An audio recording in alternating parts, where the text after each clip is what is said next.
Le calme après les tempêtes. Céline, Kiaran, Domingos, comme le continent, l'île d'Aix n'a pas été épargnée par les derniers coups de tabac.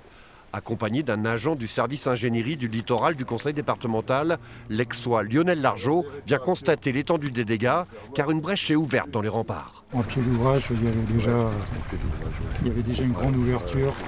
Qui n'était pas récente, hein. Oui, mais ça a C'était été un essentiel, chemin ouais. préférentiel Voilà, pour... exactement. Là maintenant, je comprends pourquoi.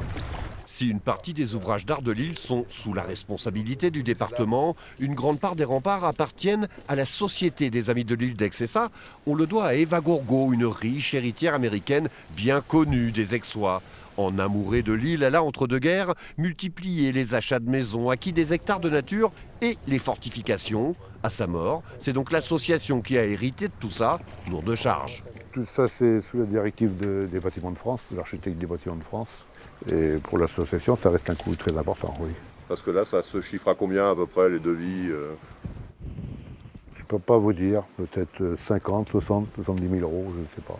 Une situation qui forcément ne satisfait aujourd'hui personne, et surtout pas le maire de l'île d'Aix, même s'il salue le travail de l'association.